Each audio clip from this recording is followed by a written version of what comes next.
In today's episode, we have Holly Ann Martin with us, and she's going to talk about how she took in-person training helping abused children into the online space.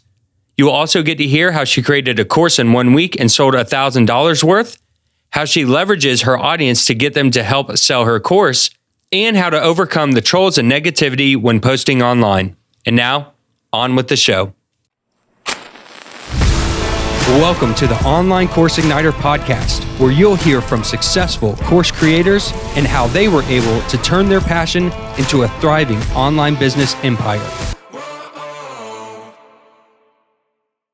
Hello, everyone. Thank you for listening to the podcast today. We have a very special guest with us, Holly Ann Martin from Safe4Kids, who is in the child abuse prevention education arena. And I think this is going to be a really cool topic. And I am super excited to hear all about your story. Holly, how are you doing today? Yeah, really well. Thanks, Jeremy.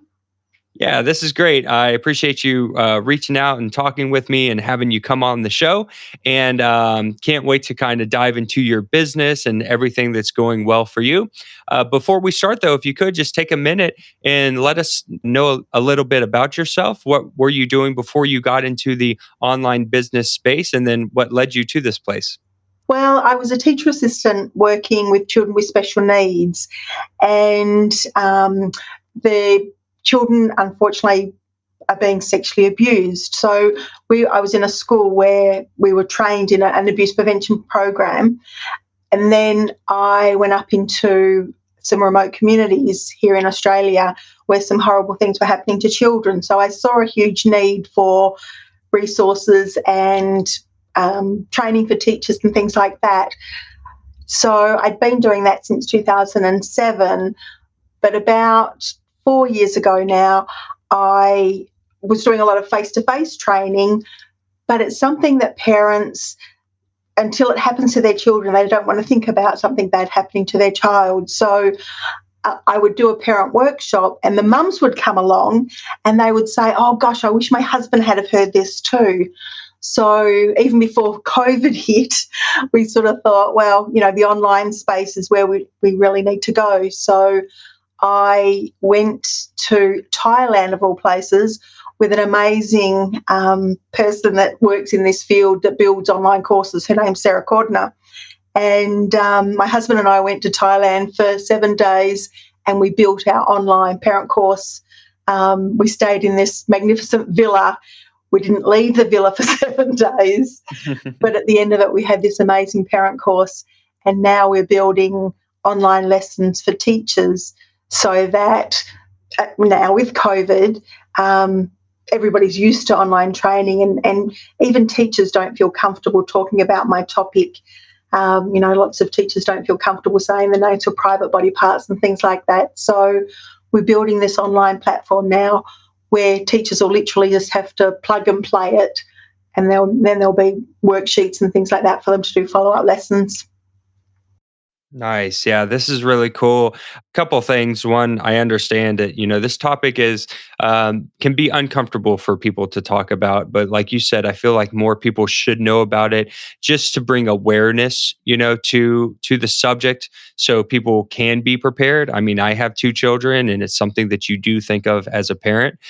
So I just appreciate you doing this. I really think it's tremendous work that you're doing, and you have information people need to hear. And I say this to you, and I say this to all the listeners listening right now, is go create that course, create education, go help people, because there is something there that you have that you can help someone with. And if you don't do that, people don't get that help. So this is amazing work that you're doing. Sarah Cordner is a good buddy of mine. She's in the same space teaching online courses. She does tremendous work also. So I encourage anyone listening right now to go check out Sarah Cordner. We'll put the link for her in the show notes, and you can go hop on over to her site and see what she's got going on. So you go to Thailand and you go to build out this course. And I assume that this was kind of a new adventure for you. You hadn't done anything like this before in the online space at that point, correct? Oh, totally. And my husband and I both went, and he was really skeptical. And first of all, he didn't, because it was quite expensive to go, to another country and all of that expense with air flights and stuff like that. But once he met Sarah, it was really cool because, we did the landing page, we filmed everything all in a week. And just to be able to have something up to, direct people to, but also we package it now with, when COVID hit, I had a lot of face-to-face training. And, this is something for your listeners to do, is to be creative. All of my work stopped, for 6 months. And a couple of the local town shires had booked me to do training. So I went to them and said, look, I'll sell you, 100 spots at this rate.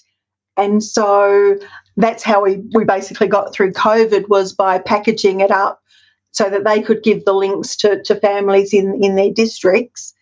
And now also I've written a child program for childcare centres. And so, as well as the lesson plans that I've written, which are a hard copy, I've also now done a training for educators to deliver the program, because I believe that we need to start talking about protective education from the age of 3. So childcare centres are a great way to do that. So I filmed a training for the childcare workers, and then also package my parent as a bonus. So it's sort of like, you can have our kit, then you can have the training for the educators on the kit, and then the parent workshop that I'd already designed is sort of like the icing on the cake. So you've got the childcare centre, the parent and the child are working together to keep safe now. And so, for people listening to think creatively and about, how can you bundle what you've got and to leverage off, so that people get more value out of it.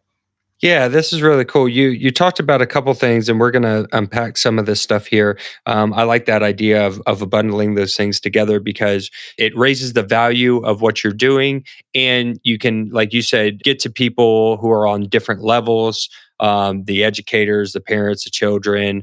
It gives you more opportunity. So that's really cool. So let's talk about a couple of these things that you mentioned. The first thing that you said was, when you went to, work in Thailand with Sarah, you did everything in a week. This is awesome, because a lot of people spend too much time in the production phase, in my opinion. I've talked to people who have taken, months, even almost a year, to get a course up and running. So to be able to do that in a week and have some sort of product to get to market is amazing, in my opinion, because the faster you can get it to market, the more quickly you can get feedback and refine it. So can you talk about a little bit about what that week was like? I assume it was very intense. If you could tell us a little bit about that, that'd be awesome. So basically, we had a misconception when we went. I'd already filmed so normally my face-to-face parent workshop is 2 hours long. So I'd already had one professionally filmed. And when my husband and I went, we sort of had it on a hard drive with the thought that, we'll just cut that up and slice it together. And no. Because you know Sarah, and so that's not the way she works. So it was out with Post-it notes, and there were probably, let me see, I think there were about 10 of us that were staying in this chalet. And so we were spread right across the whole place, and everybody had a wall with, their Post-it notes up where they brainstorm the different. Sarah's really good at getting the ideas out of your head. Everybody's got a wall with all these Post-it notes on. And then while I was filming the content, because again, you're very good at, your stuff, but it's how to get it out of you. And so we just brainstormed all the ideas on Post-it notes, posted it all on a wall, moved them all around so it all made sense. And so while I was filming that, because she had a professional film crew come, and so all of the outtakes, the whole thing was edited, put together in the week. While I was doing that, my husband was writing the copy for the sales page and things like that. And before we actually left Thailand, I'd sold $1,000, because Sarah won't let you get away with anything.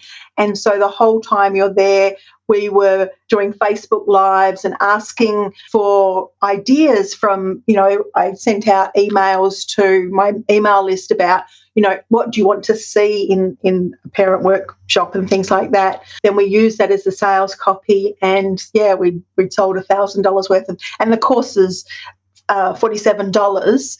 So to have sold, $1,000 worth before we left Thailand was pretty cool. That's amazing. $47 course, $1,000 worth. I mean, what is that, like 200 or something like that? I mean, that's totally cool.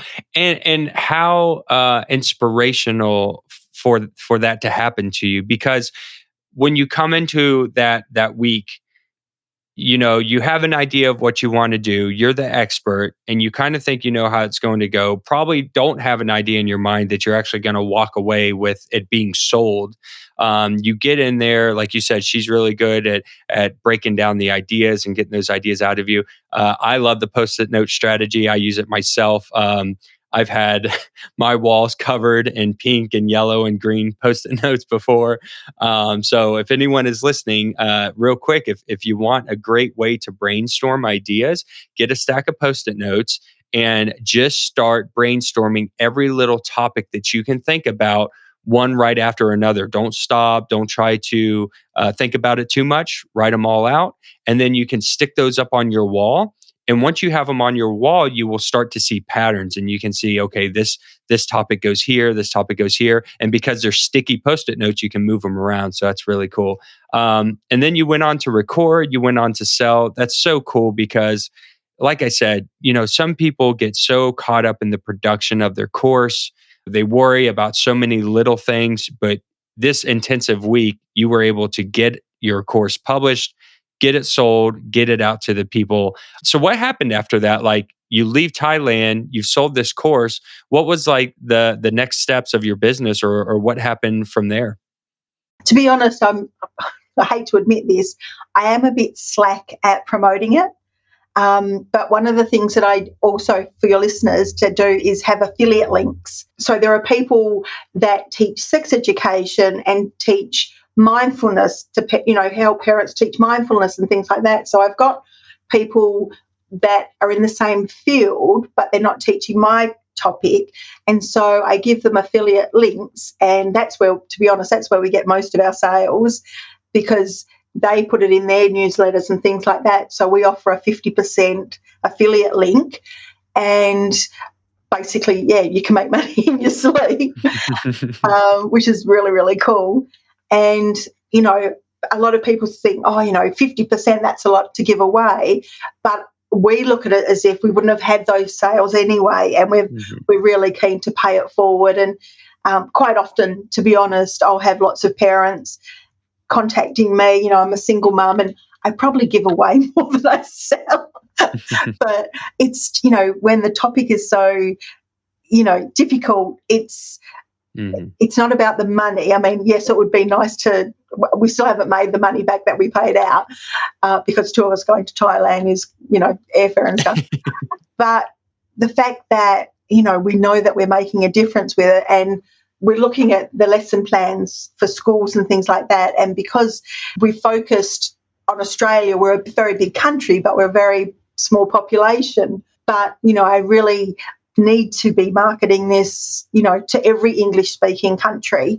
And so once we've got our lesson plans done, we'll be able to package it, and, there'll be lesson plans. So I went to speak at a conference in Alaska, and it was an Indigenous child abuse conference. So there were 1,500 people, all First Nations people at this conference, and everybody's going, oh, my gosh, we've got nothing like this program. And, we were talking to people, First Nations, the Cherokee and the different Indian nations and things like that. So to think that, it's not that it's happening in those communities more, but I do a lot of work in remote Aboriginal communities here in Australia.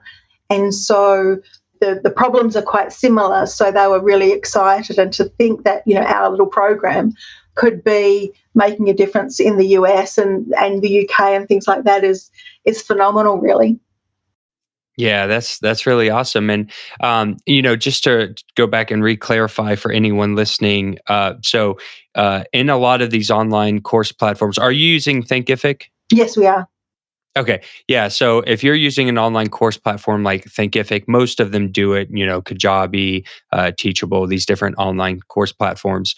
You can set up a program where if someone shares your course and a sale is made, you could set a percentage. So as Holly Ann was stating, if someone else shares her course and a sale is made through that program, the person who shared it makes a 50% commission on the sale of the price. And as you said, it's a great way to reach people that you may not have reached before. What's great about this is that it's spreading the word and people are getting to know you organically. And now that you have sold the course to those students, you can sell them future courses or future products. So it's kind of like spending money on advertising. Generally on advertising, you don't make money in the beginning, you make it after you have got people into your system. So now that you have those students, if you create another course or you create, new worksheets or workbooks and you want to sell those, you have those people who have come through that affiliate link and bought, but now you can continue to sell them. So that's really cool. I like that strategy a lot. And like you said, to be able to spread the word and get to other countries out there, that's what's so amazing about this online world right now is that you can reach a global audience where 20 years ago you were confined to, your country or even your town. Something else that you mentioned was you talked about selling these 100 spots to the local community so that they could pass those along to the families in the districts. Was those 100 spots for your online course? Yes. Okay, so you basically reached out to a local community and said, "I have this online program." Did you give them like a discount, like 100 for a little discounted price or something like that? Yeah, yeah. So they booked me to do two face-to-face workshops, and because of COVID, we're all in lockdown. That couldn't happen, and so yeah, we packaged it up, and if you bought 50 spots, it would be this price, and if you bought 100 spots, it would be this price. And so then I just created a 2-minute little YouTube video saying, the city of Belmont have generously given you this code, and then they would put that on their Facebook page to get it out to their community members and things like that. So I'm thinking that you just set it at 100 spots, and once the 100 spots are filled, and the beautiful thing is with Thinkific, you can also, I can go back to the shires and say, out of those 100 people, 80% of them did the whole course and 20% did about a third of the course or whatever. So giving them that sort of data, they're likely to go, oh, well, that was really, that was bang for our buck sort of thing. Mhm, And, we can leverage off that again if I prefer to do face to faces because of the topic. I really need mhm, to watch people's body language to see mhm. if I'm triggering people, because unfortunately, 1/3 of children will suffer some form of sexual abuse before their 18th birthday. So when I'm in a room of 100 people, I have that stat in the back of my mind that there'll be people in the room.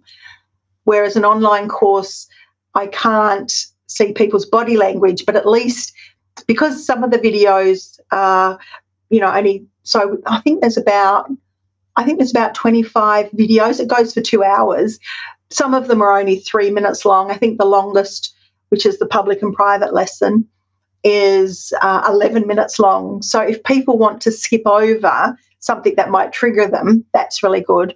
If I can't be in front of people, or mum and dad sometimes can't both come together, so if the local shires pay me to do the face to face, and then I can also again upsell and say, if parents couldn't come, then give them this code so they can at least watch the online course as well.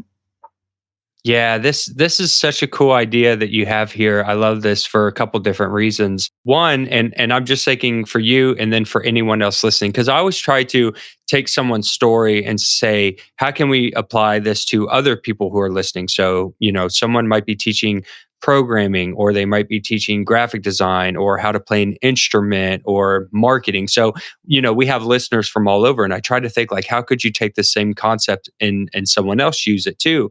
I love this idea because you create these packages, I guess you could call them these 50 spots or 100 spots or say 250 spots. And you can target your local community and offer, like you said, hey, I'll give you a discount. and you pass these along. You could go to your communities, you could go to schools, universities, all these different places, even businesses.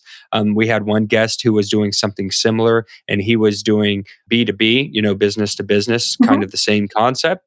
And you can go and offer these packages and get a bundle of sales immediately.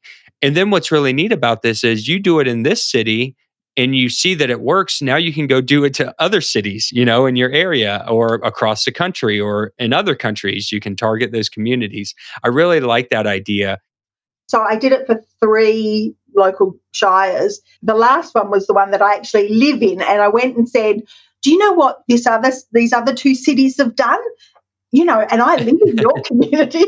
And so they've gone, Hmm. "Oh, well, if the other 2 thought it was good, then we'll go along with it." Yeah. So, bit like a child playing a parent off against the other parent.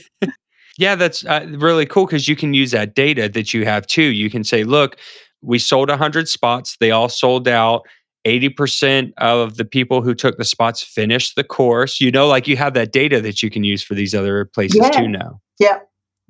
And another thing I like about it too is when you have a cap like 50 or 100, you create this scarcity. So when they go present that to their community, then the community jumps on that because they don't want to be left out. Especially if the person is saying like, "Hey, we've sold 90 out of the 100. There's only 10 left. Those last 10 are going to go real fast." So you've built in this urgency into this package, which I think is genius.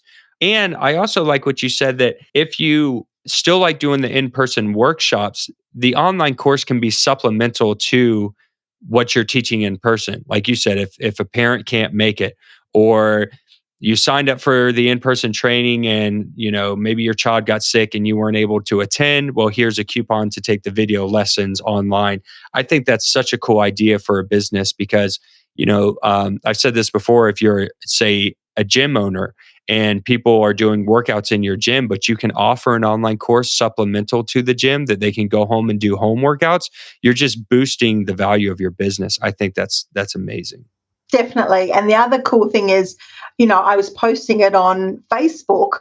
Do you know what this city, what this local shire is doing? And then people are going, well, I don't live in that shire. I want to, I said, well, go to your local shire and, put pressure on them to do it, sort of thing. Mm. So, talking it up on social media is a really good tool. And also setting up a Facebook group for the parent workshop as well. And so, then I can answer questions and if they've got any questions about it. But also I can say, and also because I've written 5 children's books to help parents talk about difficult topics, like I've written 2 to help parents talk about pornography with children from the age of 6. And so in the parent Facebook group, as well as parents learning from other parents, I can be saying, oh, and by the way, as well as the workshop that you've just done, if you're still not comfortable having these conversations, I've got these really cool children's books that'll help you take it even deeper. So, having social media tied in with the thing is another thing that I hope your listeners will do with their courses. Are you struggling to create your first online course? Do you have an idea for a course topic but don't know how to get started? It can be hard trying to figure out everything that goes into course creation. How do you outline your course? How do you set up the technology to create the content? How do you publish it so that you can begin helping others and making money immediately? We know it can be difficult for first-time course creators. That is why we have designed the Start Your First Course Challenge. Our goal is to help you get that online course published within a couple of weeks. That means that you can get your digital product to market without wasting a bunch of time. We will show you how with the easiest methods possible that we have learned and crafted over the years. You'll learn how to choose a topic, outline your course, script what you want to say, and then record the material. After that, you'll discover how to set up the platform and publish it, all with a simple system that's guaranteed to get you results fast.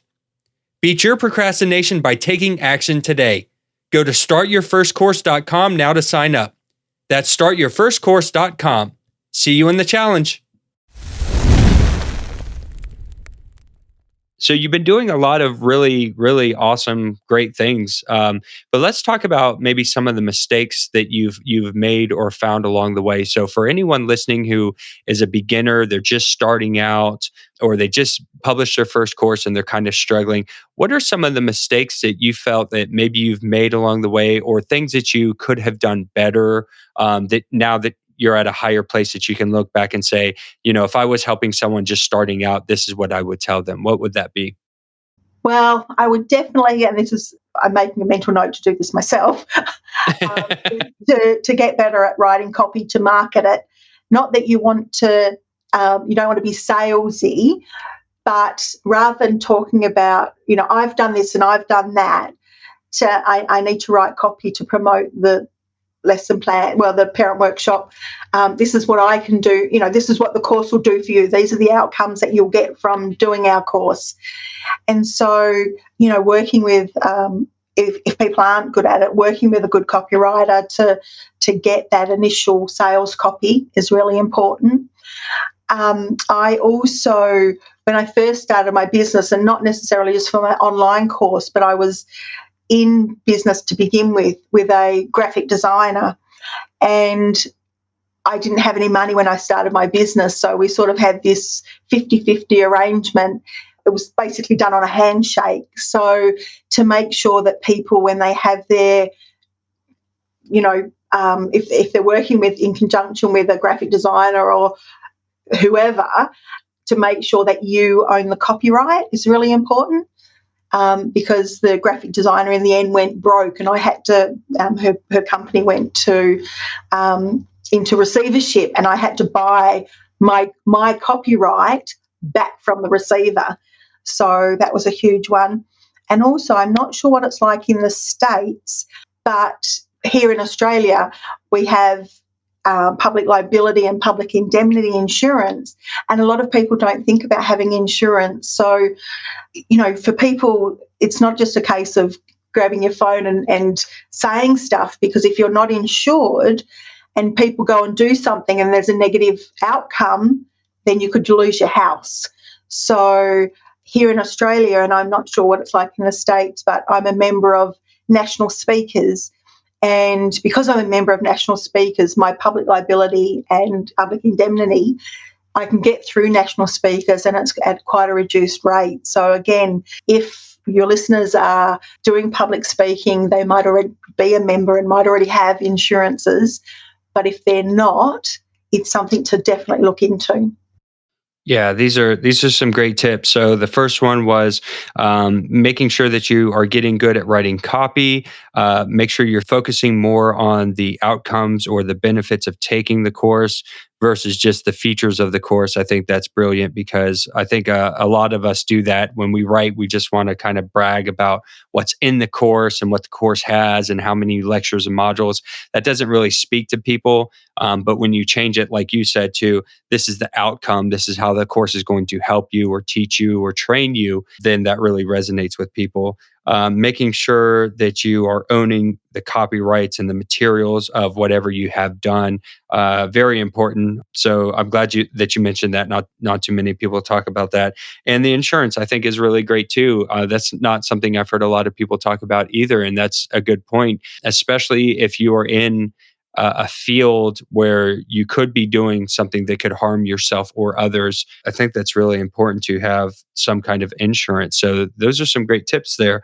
So other than these that you've gone through, just thinking about that beginner, that person just starting out right now, what is something that you could say that would help them, maybe help motivate them, or just what would be your biggest piece of advice that you could tell the beginner out there who's just getting along in their online course journey? Done is better than perfect. I did a course once, and the guy's catchphrase was, rather than ready, aim, fire, it was ready, fire, aim. And so that really stuck with me, because sometimes we get so caught up in making it perfect. We can go back and, redo the videos and redo the worksheets or do whatever. But if it's sitting in your computer and it's not out in the world, then it's not going to be helping anybody. So just get it done and then go back and retweak it. Yeah, that's a great point. I feel like a lot of people assume that once you record the course and you put it online, that it's set in stone, that you're never going to be able to change it, but it's content, it's video, all the videos can be changed. The course can be moved around. You can change around lectures. I've had courses where I put it together and I thought it would flow one way. And I realized this isn't really making a lot of sense. Let me move these, modules around a little bit and have a better flow. So I think that's a really good point that, make sure that you get it out there and get it refined to the audience. So what are some things that are working really well for you today? It could be either in your course or in marketing or getting traffic, but what do you see that you've done recently that has really helped propel your business forward? Like I said, probably the most successful thing is the affiliate links. I hate to admit this, but I've just gone onto TikTok because I see the negative side of TikTok because I work with children and, there's Mhm.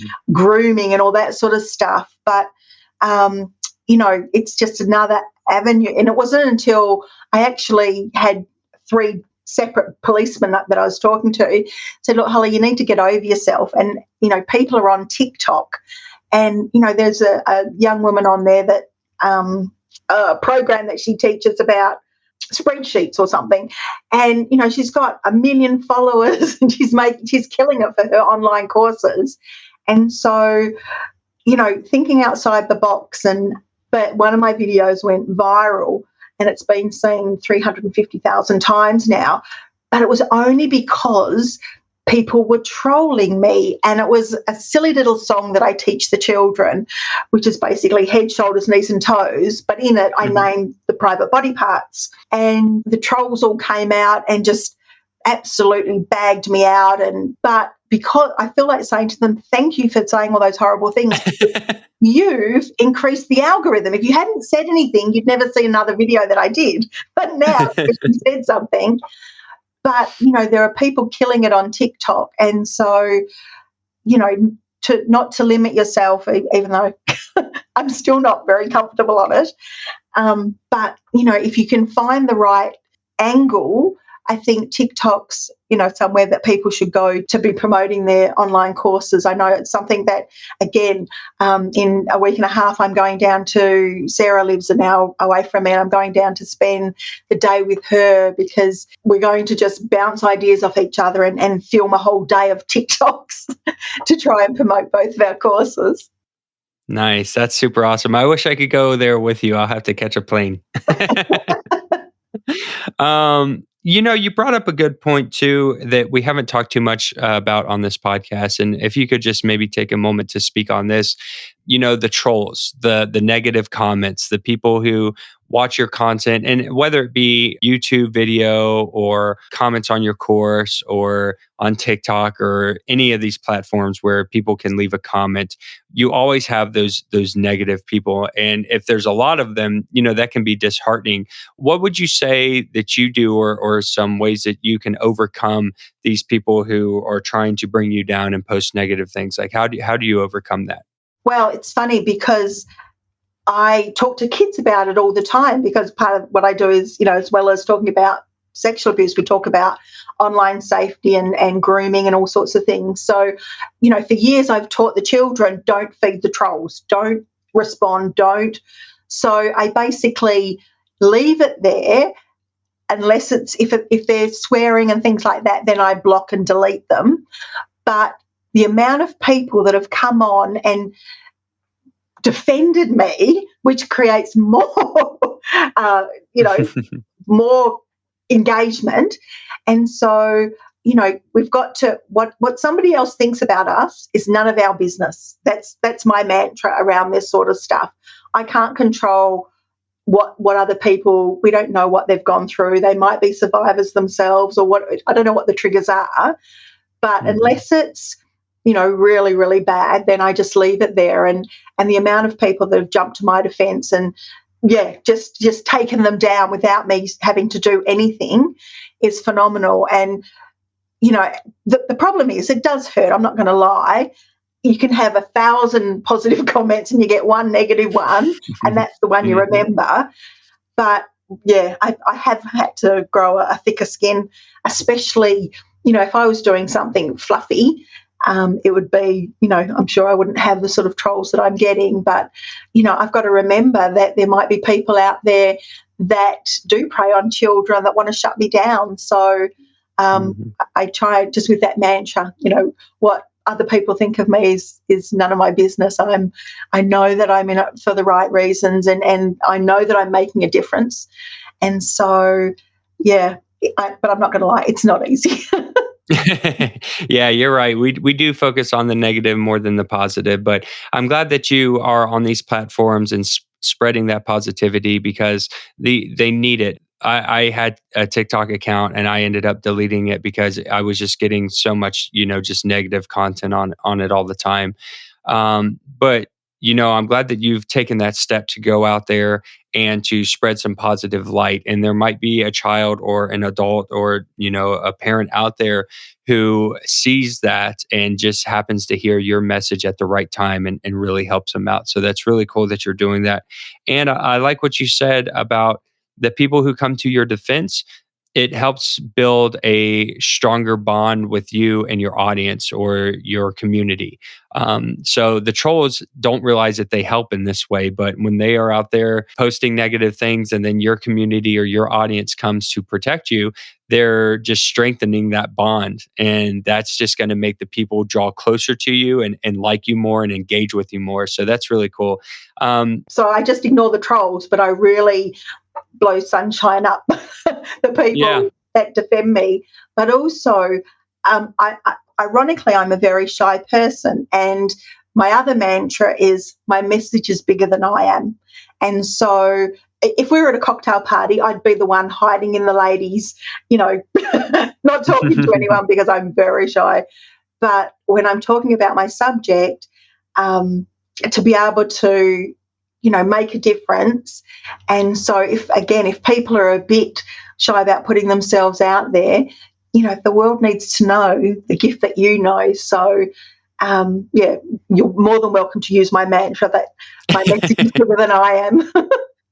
I love that. I will definitely use that. My message is bigger than I am, and I'm right there with you. You get me on this podcast, and you might think I'm a social butterfly, but if we were in a party, me and you would probably be standing in the corner together.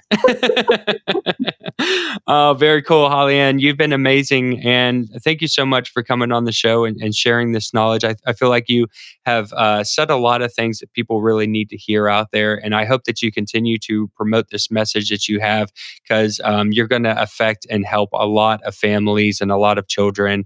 And what a blessing to have you out in this world, just promoting that message. So if people would like to find out more about you, your business, and what you have going on, where can they do that? Twitter's Protecting Kids, but all my other socials are safe, the number 4 kids. And so my website is safeforkids.com.au. So if people were interested in, looking at my parent course or any of my other resources, my children's books, that's where you'll find me. Perfect. Well, we'll make sure that we put all of those in the show notes along with all the resources that we mentioned throughout this episode. Holly Ann, thank you so much for coming on the show today. I hope you have a wonderful rest of your day and just continue to spread that message out there. Oh, Jeremy, thank you so much for having me. Thank you so much for joining us today, Holly Ann. You can find out more about her and her business by visiting safeforkids.com.au. Or you can get the show notes of this episode, along with links and resources, by visiting onlinecoursigniter.com/83. Take care, everyone, and see you next week for another episode. Thank you for tuning in to the Online Course Igniter podcast. Make sure you subscribe wherever you're listening so that you don't miss an episode. If you would like to learn more marketing strategies and how to sell your online course, then also check out our free community where we share tips, tricks, and tutorials at onlinecoursigniter.com/community.